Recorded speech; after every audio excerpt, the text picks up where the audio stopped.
Let us see a few question and answers in design and analysis of algorithm. First is what is performance measurement? With respect to the algorithms and algorithm design. So performance measurement is concerned with obtaining the space and time requirement of a particular algorithm. See now, what is happening is in the present scenario, space is not a concern, not much of a concern, still is, but not that much as the time requirement is. So the efficiency or the time of a particular algorithm, this is considered to be performance measurement. What is an algorithm? What is an algorithm? We can say a step by step problem solving method or a pseudocode or instructions written such that they can be transported directly into a program. So an algorithm is a finite set of instructions that, if followed, accomplishes a particular task. Then, in addition to you know all this, algorithm must satisfy a certain criteria. They must have input, certain output they must give. The algorithm should be definite, it should be finite and effective. So these are the properties that they must possess. Define a program. What is a program? A program is the expression of an algorithm in a programming language. By expression means when you write an algorithm or when you present an algorithm or devise an algorithm, now you want to express or write or present this algorithm in a form in which it can be executed. So you have to write it in a programming language. So this is a program. Sometimes words such as procedure, function and subroutines, they are used synonymously, means in equality with the program. Next question is write the for loop general format. For loop. So this is, let me write it for you first of all. For, say I equal to, let us have some number I equal to 0 and I less than say 10 and I plus plus. Okay. So this is the general loop format for loop. So what we do here is from variable 1 to variable 2, variable 1 to variable 2, I is a variable. What we do is we increment I.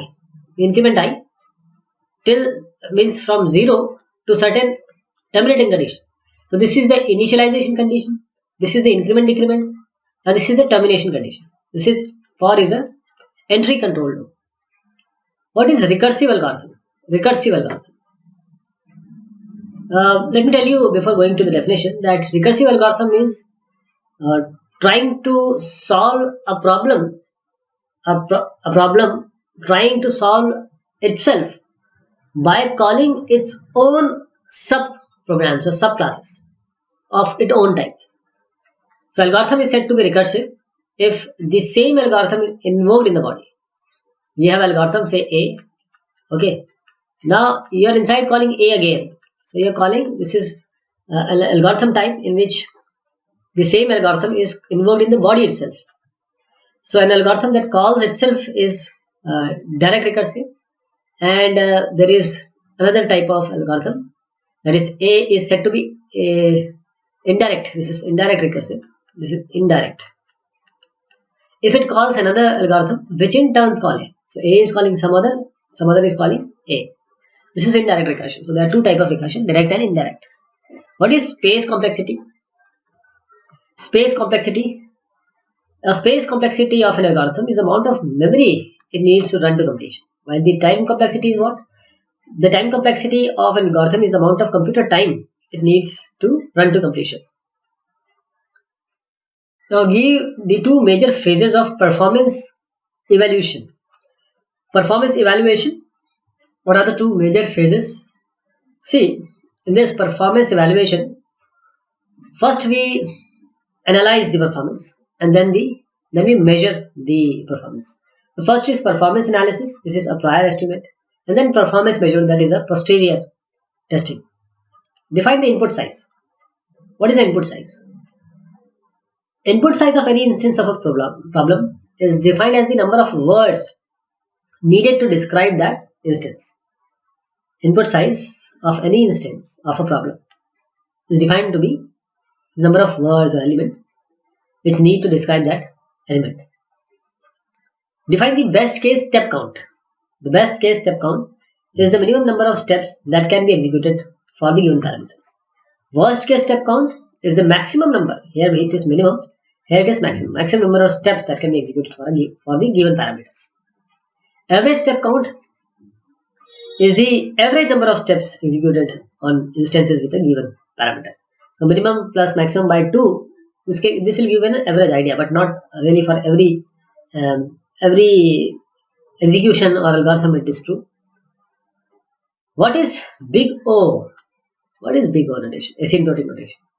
This function fn is assumed to be the order of gn if and only if there exists some c constant such that this fn will always be less than or equal to cgn for some n which is n equal to 0.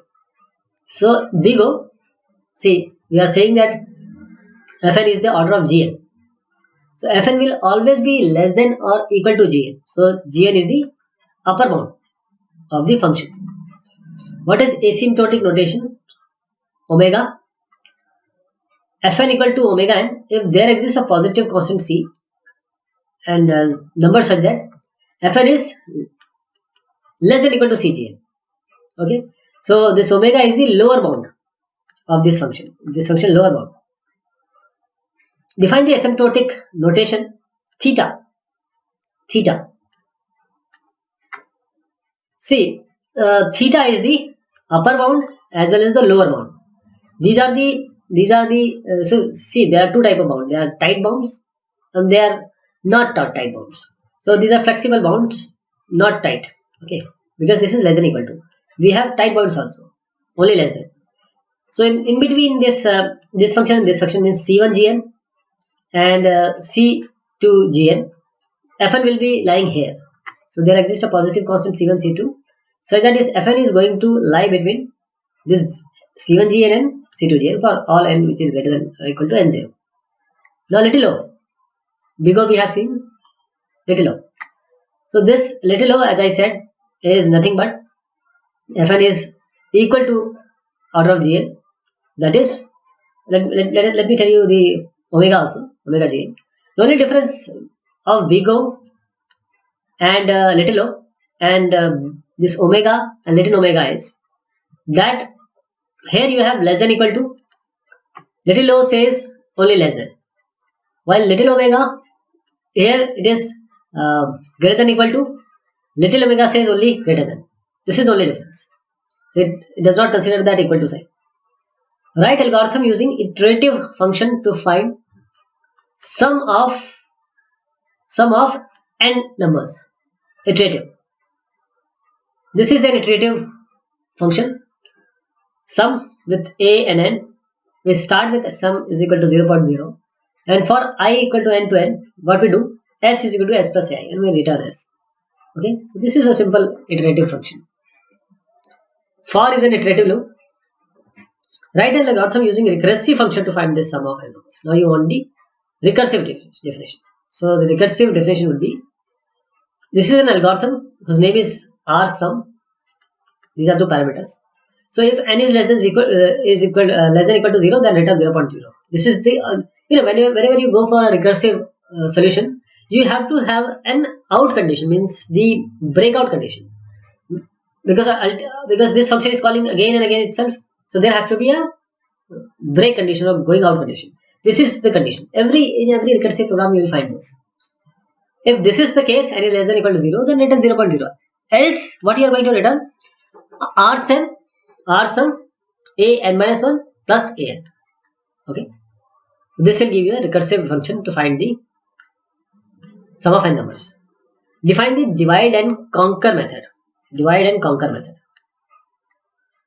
So given a function to compute, say, n inputs, the divide and conquer strategy suggests that splitting the inputs into k distinct set, where k is less than or equal to k, this is less than or equal to n. So k lies between 1 to n. Okay, this should be greater than, this should be greater, less than. So k lies between 1 and n. So yielding k subproblems.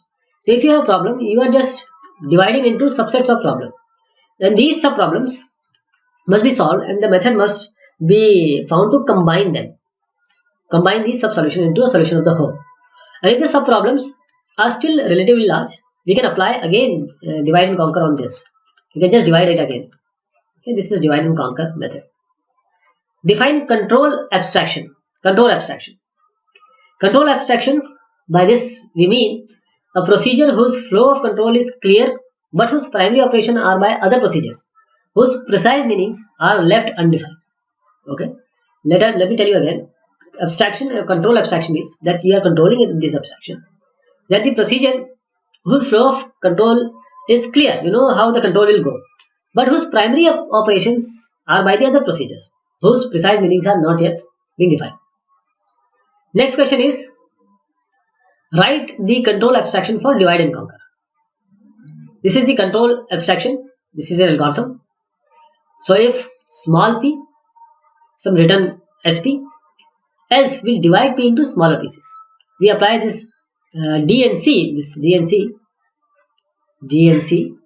to each of these subproblems.